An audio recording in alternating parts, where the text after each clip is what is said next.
Miss, nasa langit na ba ako? You look like an angel kasi. Pwede bang makuha number mo? Sorry, hindi ko basta-basta binibigay yung number ko. Yes, I'm on my way. Hi everyone, welcome to MarriageLifePod. My name is Daniel. My name is Princess. And today's video is all about why are you still single in your 30s? Yay! Well, bago mag-start, we just wanted you to know that this video is not meant to make fun of you, of your Yes. situation. We are not perfect. As a matter of fact, I have personally experienced being single for a very long time. And as, you know, as a magbuhay mag-asawa, I think there's a lot of things that, you know, I have observed throughout the years and things that, you know, make me reflect kung ano ba yung mga things that needs to be avoided or even improved. So without further ado, let's get things started. Yes. Beb, bakit nga most people who are in their 30s are still single? Bakit nga ba? Well, siguro for me, madalas yung nagkakaroon ng delay for them to get married dahil marami silang qualities na hinahanap sa lalaki. As a woman perspective. As a woman perspective, kumbaga may sarili silang standard kung anong gusto nila sa isang lalaki. At minsan, hindi nila mahanap yon sa mga nanliligaw sa kanila. Wow. Kaya until now, they are still single. For you, ano ba? I think for me as a perspective ng lalaki, there are times na nai-intimidate sa babae, especially if in their 30s. Syempre, just imagine that woman has marami na experience niya in terms of like relationship, sa work, maybe she is you know, mid-manager level or senior position. So if ako yung lalaki and you know my work is this, there are times na I will feel intimidated. Yeah. So bago pa mag-start yung ligawan period, I think, you know, I might already have lost kasi I don't have the confidence. Yes. So, and also, there are times where yung as a lalaki parang hindi natitrigger yung pagka-manly mo. So, for example, there are a lot of women out there in our current reality na who are driven, maybe they have a good position, pero when you look at them outside of corporate environment, napaka-strong ng personality nila. Right? So, I heard even one woman that says, kung gusto nila na maging girlfriend ako, they need to man up. Oh. So, they act like a princess na kailangan suyuin mo talaga ako. Parang Yes. ganun. I mean, that's a little bit of entitlement. Okay. You know, so there's what we call the entitlement mindset na parang I deserve this kasi ganito ako nagwo-work in the office. This is how I'm being treated. Yeah. So, what I mean a while ago about suyo, and iba yung sinusuyo ka na nililigawan ka, iba rin yung entitled ka for them to do what you want. Kumbaga, pag yung nagiging commanding ka or demanding, ganito gusto ko, ganito gusto kong set up, ganito gusto kong panliligaw, ganyan. Yes. And of course, as a man, we are looking for, you know, not just a girlfriend material, but also as a wife material. Yes. So, for example, there are women, na this is just based sa observation, let's say, And some research as well. yes, research as well, that there are people na career woman sila, when they go outside of the office, nadadala nila yung position nila outside of the office. Wherein, as a man, ang gusto ko lang naman sa babae is yung marunong magluto, asikasuhin ka, she will be a good mother to your future kids. Pero what if... And a good wife, of course. Yes, and a good wife. And what if, pag uwi nung babae out of the office, you know, she feel that I'm the CEO of this house. Siyempre, there's no place for the man to fill in his shoes. Yeah. And also one, just my observation as well na, one reality na nangyayari is people are being brainwashed or women are being brainwashed about, you know, if you don't deserve, you know, you don't deserve to be treated like a crap or something. Although, syempre, nandun na yun. Pero, in relationship, there are times na you are still getting to know each other. So, Yes. doesn't mean na nag-crumble once yung relationship mo. The woman will say, I don't deserve this. I deserve better. Yeah. Right? And maybe malaki din yung influence ng pinapanood natin. Like K-drama. Yes. Or any type of palabas na napapanood natin na sometimes nagiging basis sila kung ano yung gusto nating relationship, ano yung gusto natin sa isang lalaki, which is wrong. Kasi this is reality. I mean, yung napapanood natin, there is a script and there Yes. is a story behind it. Yes. And what we are having now is the reality of life. So you have to base your standard based kung ano yung sitwasyon mo, based kung ano yung nararanasan mo, not based on anong nararanasan ng character na napapanood mo. Yes, exactly. Because it's scripted anyway. Yeah, and speaking of K-drama, even man or as a woman as well, meron mga instances that we live in this fairy tale life Yeah. na as a man, dapat makilala ko yung babae na ganito na sobrang weak, she needs to be protected, she needs my help.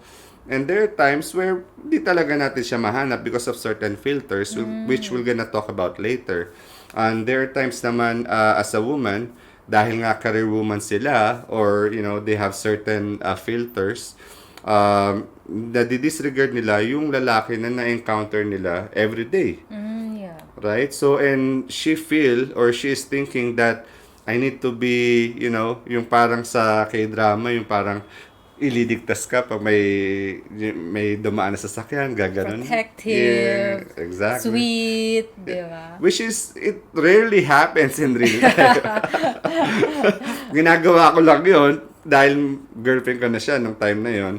I can make her feel, special when we are already dating. But it will not happen just coincidentally. I think there's a very big, misunderstanding, or you can say like big expectations towards those kind of scenario para ma-meet mo yung right person. And this is the reason why until 30, you're still single. And papasok yung pressure na yung parents mo, o wala ka bang plano mag-asawa. Yeah. Yung kaibigan mo, pag may reunion, lahat sila may anak na, tapos ikaw single pa. And to the point na dahil matanda ka na, you want to make sure na kapag nag-asawa ka na, yun talaga yung ideal mo. Yes. You don't want to be with someone na kaya tumanda ka na nga dapat yung the best na, kumbaga. Yes. And I think also, yung sinasabi mong the best na, it also hinders man to make ligaw to that woman. Yeah. Kasi, kuwari, let's say for example, hindi pa tayo mag-asawa, for example, you are above 30, I will be pressured na, kailangan galingan ko kasi maybe mataas yung standard niya, maybe I'm the last man. So, para sa akin, before I come in, there's already a big burden from me. Wherein, if you made me feel na sa umpisa pa, kasi when it comes to dating, the purpose of dating or even the first date is not to get married, is to get to the second, second date, third date, fourth date. So, if first date pa lang, in-interview mo na yung lalaki or yung babae, what's your job? Ilang kayo magkakapatid? Gano'ng kalaki yung salary mo? Siyempre, ma-overwhelm. Yes. Right? You have to take it slow. Yeah. Diba? You need to take it slow, and also, you need to really pray for it. You need to set the right intention na I'm still single, God, so I'm looking for the right person. Although, Mr. Right or Miss Right doesn't happen. Like, ito na yung babae, ito na yung perfect match mo. It doesn't happen that way. Yeah, yung parang pag nakita mo siya, tapos feeling mo, ay, walang spark, wag na. Yes. Iba na lang. Parang yes. Diba? Parang may sign ka lagi. Pag nakikipag-meet ka, yes. diba? Hinahanap mo yung spark, hinahanap mo yung sign na pag dumating yung babae, parang you have like, parang gano'n, di ba? It doesn't happen. In reality, God sends people your way na hindi mo napapansin, yun na pala yung tama sa'yo. Which is, we talk about filters. So, in dating, based on research as well, even me personally, we have our own ideal partner, Yeah. right? So for me, during in the past, ay niya pag-usapan. Sure, Bulong ko na I'm lang on sa it. ina. Ano? Yeah, so syempre, maganda. Okay. Tapos, in the past, dahil nga we live in a multicultural city, I wanted to have a girlfriend who is, not a Filipino. Oh. That was like my ideal in the past. Right? Okay. So, but going, as you mature, I was like, ba't walang nangyayari, walang di ako naka-girlfriend. Kasi fixated ka. Yeah, fixated yung O mind. anong gusto mo? Exactly. And then one day, dumating si Princess doon sa nasa parang I'm just wearing my roller blades, right? Yeah. So, in-invite siya ng friend namin. During that time, I don't have like any expectations na okay, I will meet a woman na ito yung magiging girlfriend ko. And yung suot ko, sweater, and parang kasi winter nung time na yun, right? So I look, and I'm very fat. Mas mataba ako nung time na yun, I think. So I don't have any expectations. But when I met her, it's like, wow, pwede pala. Wow. Pwede palang Filipino. That's what I meant. Okay. And then na-expand yung mind ko na okay, kasi parang sa marketing, you're trying to market yourself pag single ka So you're expanding. So before yung filter mo limited, like kailangan chinita, kailangan maliit, kailangan maputi, kailangan mabait, alam mo yun lahat, magaling magluto. When I met her, some of them are tick, tick, tick, tick, tick, tick. Wow. Talaga ba? Yeah. And then, syempre, meron pang mga discard ako nung time na yun, which we'll discuss on our next podcast. Okay. Maybe about dating or panliligaw. But that's for another topic. But what I'm trying to say is, regarding sa filter, minsan yung mataas yung expectations natin na hindi natin nami-meet yung filter na yun. So, we are disregarding people who are around us.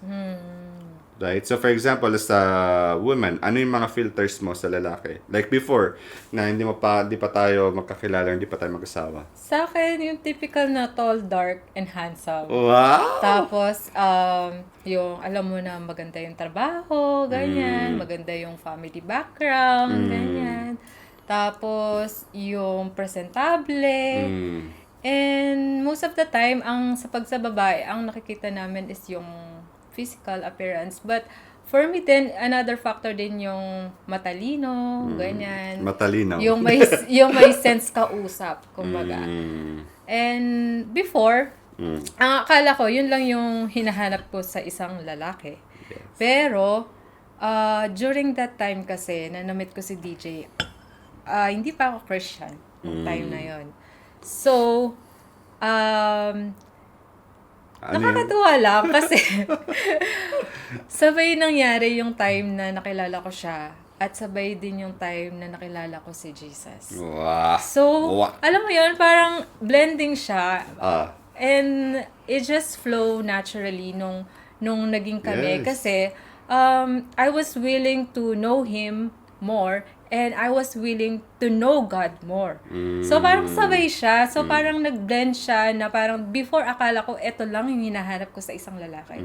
Ngayon, ang pinaka-hinahanap ko pala sa isang lalaki is yung God-fearing man. Wow! Deep! I mean, I didn't realize that before. I was just looking for some qualities of a man. But now, mas naging deeper siya para sa akin. True. And minsan, yun nga, yung filter natin na katulad kanina, meron kang binanggit na which is a good point, yung entitlement.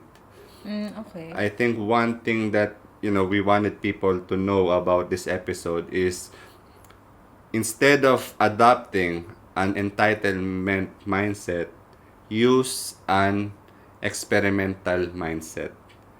So, think like a scientist. So, if you are a scientist, paano ka ba makakakuha ng tamang sagot? Right? Kasi You want to test it out. You want to test it out, you need to have an open mind.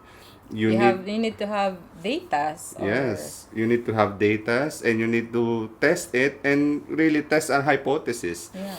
So, what I mean by that, so for example, nagluluto ka. Bago sumarap ay sa pagluluto, you need to have a good, uh, wow, sweet naman asawa ko. Kanina ka pa pawis. Commercial. So, okay lang, wag natin edit.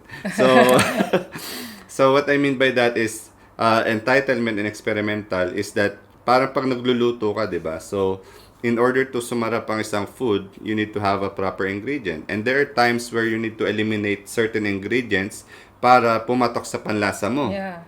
Patok sa panlasa ng Pinoy. Yes, Diba? exactly. May ganon. And there are times where you need to add certain ingredients in substitute of a certain ingredient, right? Or kung nasan ka, kung ano available. Yes, kung ano available. Baka naman kasi, let's say, ang bisita mo, ang guest mo is, Filipino, magpe-prepare ka ng fine dining cuisine. Yes. Right? So, May it's truffles, may foie gras. caviar, may croissants.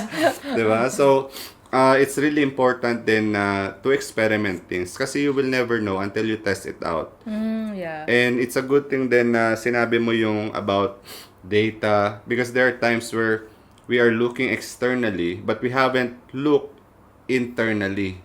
Okay. How do we act in person? Do I look open? Do I look yung approachable? Lagi ba akong umingiti? The way I maintain eye contact? Or suplada ba ako? Lagi ba ako na ganyan? Or lagi bang busy? Siyempre, kung kuwari, ikaw babae, single ka in your 30s, how can you be approached kung umpisa pa lang, you're not showing that vibe that you are open? Maldita ka na. Yes, exactly. And may kita mo to sa mga palabas or even if you observe, outside, even sa food court or sa what you call this, like in a date restaurant, you will see happy couples. They're always open. They're like they have this eye contact. They have certain smile. Kasi they're open. They're vulnerable. They're honest and Yes. they're just raw with what they are sharing with their partner. Diba? Exactly. Minsan kasi naglalagay tayo ng wall na kung ano lang gusto mong i-share, yun lang i-share mo. Pero that's a different communication naman when it comes to married couples at saka sa dating. Magkaiba naman. There are certain things na you can still be honest pag sa dating, di ba? Mga bagay na kailangan and needed for you to know that person more, di ba?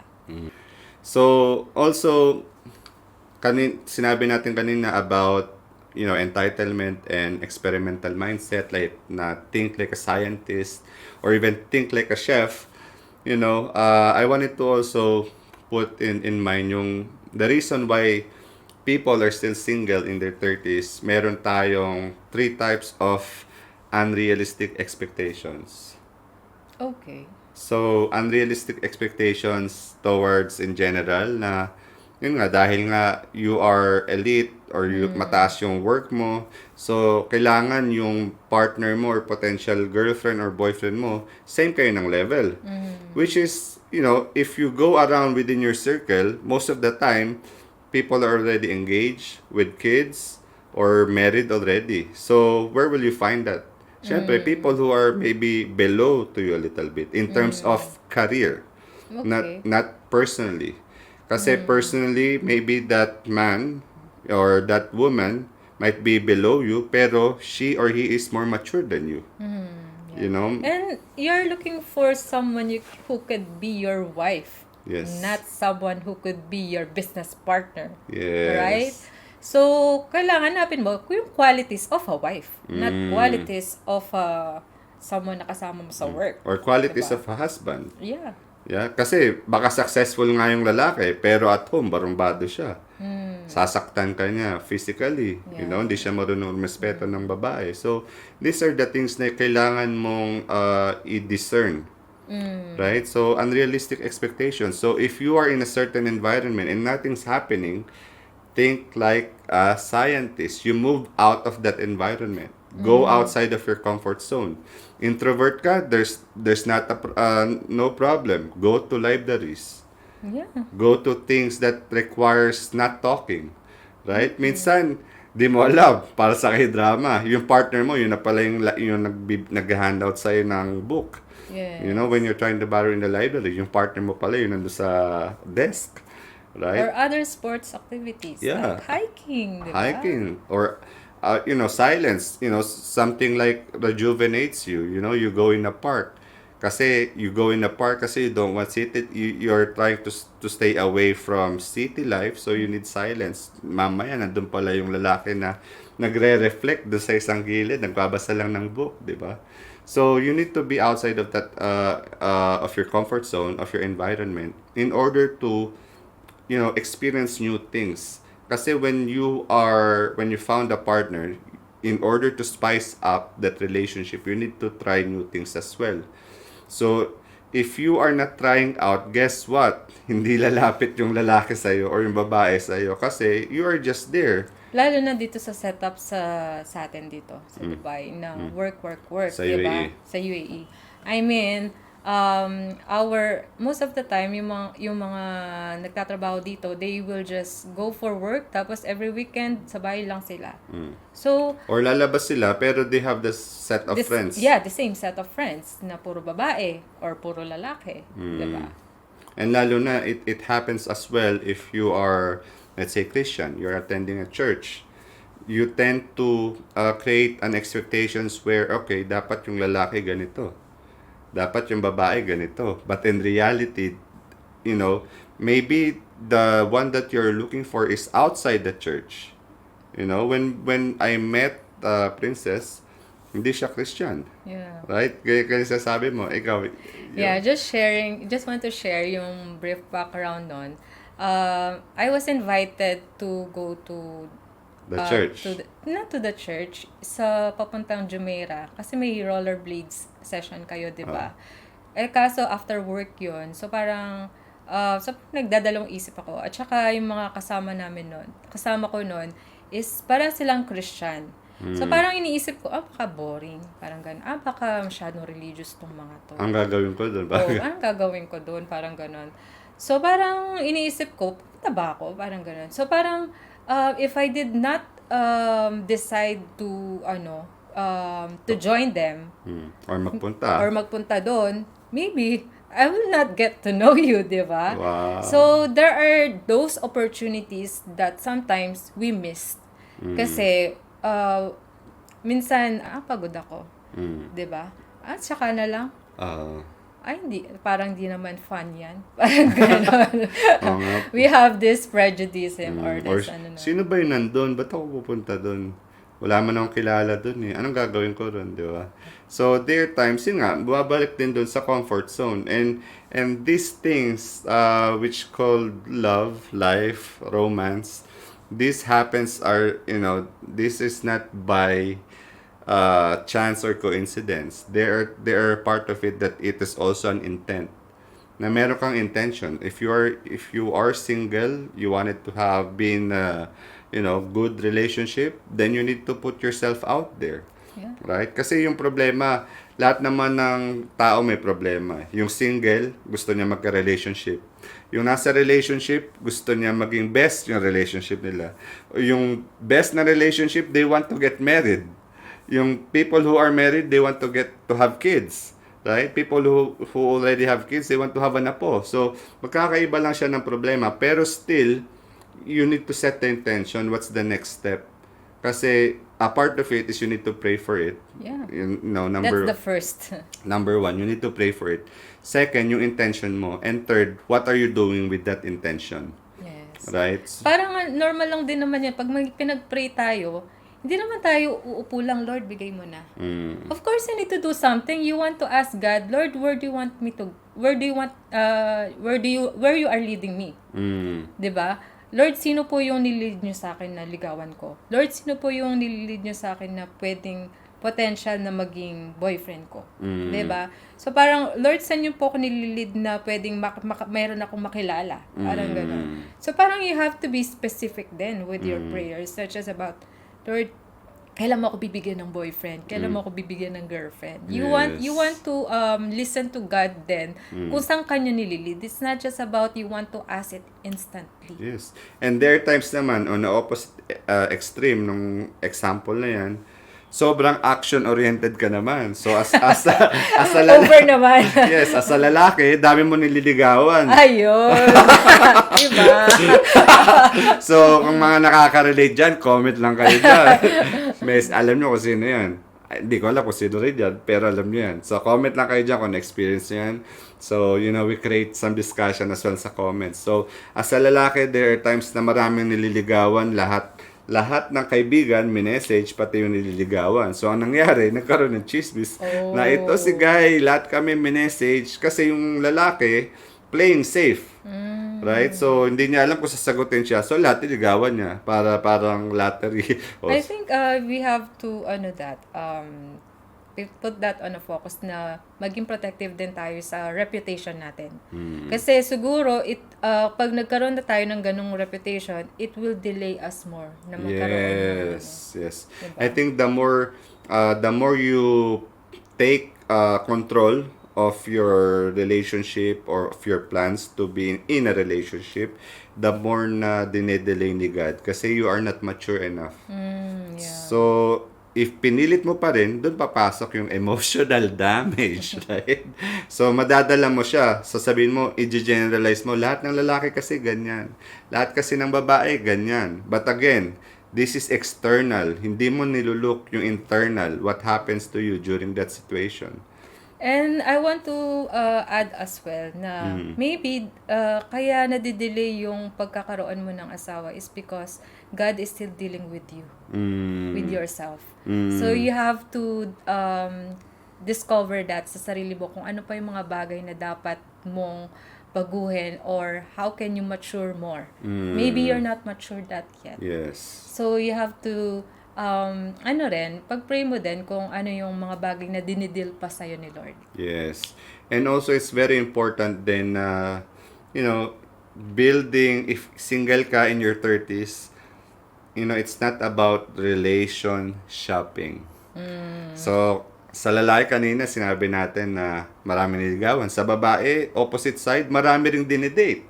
So, ngayon, kung ako yung isa sa mga lalaki na yun, I will feel insecure kasi, yung kadate niya kanina, mukhang okay yung work nun. So, isa lang pala, tas nag-selfie. So, ngayon, I will feel challenged na, syempre, if I'm also in my 30s, I need someone who will be my wife. Diba? So, I am competing. But the thing is, the women should also play a part in their dating, play a role in their part. Na, you are both, you are both qualifying yourself. Hindi lang siya parang 100% yung lalaki, yung isa chill lang siya kasi marami naman naliligaw. No. If you really wanted to be in a good relationship, you need to really also set a standard. Although you have the filter, you expand the filter, pero you don't necessarily mean na you will lower down yourself just to meet that expectation. But, really just have a boundary, certain boundaries as well. Kasi, I think sa dating, in my observation or in our observation, there's no biblical way in dating or sinabi si God about dating na dapat ganitong gawin sa dating. It's more on the marriage na kasi when it comes to biblical Yeah, and even scripture. when the word started, ang unang story doon, Adam and Eve, wala namang binigay doon na paano manligaw si Adam and Eve. Diba? Right? And also doon dumadating din yung when you let God dictate your relationship, He will give it to you. Adam, nung nahirapan si Adam, sabi niya, sige, nahirapan ka, ito si Eve. Right? So, but even then as a woman, you cannot earn a man's love. Kasi bibigay yun ni God sa'yo. When you met that person, you will know that that's the right one. That's a good one. So, again, very raw lang. If meron kayong mga favorite, topics or favorite quote na sinabi namin, take a screenshot, share nyo sa comment. So, we'll know that you are also watching this. Right? So, I think we have a lot of topics, let's say like body language, how you interact online, which we can discuss as well. I think on a separate video Yeah.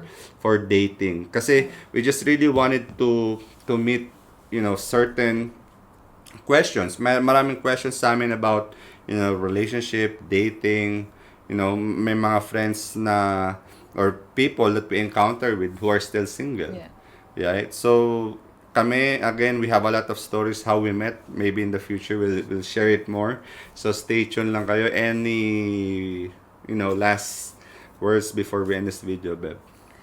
Siguro yung about sa dating, there's a lot of things to talk about. Yung diniscuss natin today is just more of kung bakit single ka pa with this age. So we can discuss more in the near future kung ano pa yung mga pwede nating itap on na topics. So if you have any specific question in mind, you can share it with us so that we can dive more. Yes. And pwede nyo pwede nyo ilagay sa comments, pwede nyo i-reach out sa Instagram. We have our Instagram, Yeah.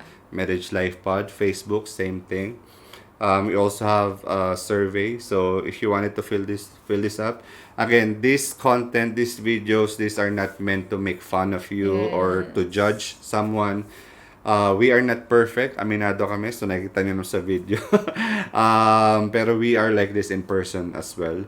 But again, if you are enjoying this video, make sure to subscribe, leave us a comment, and then share it to at least one couple na makakatulong tong video na to. So, once again, my name is Daniel. My name is Princess. Until the next one, bye for now. Bye-bye. Bye!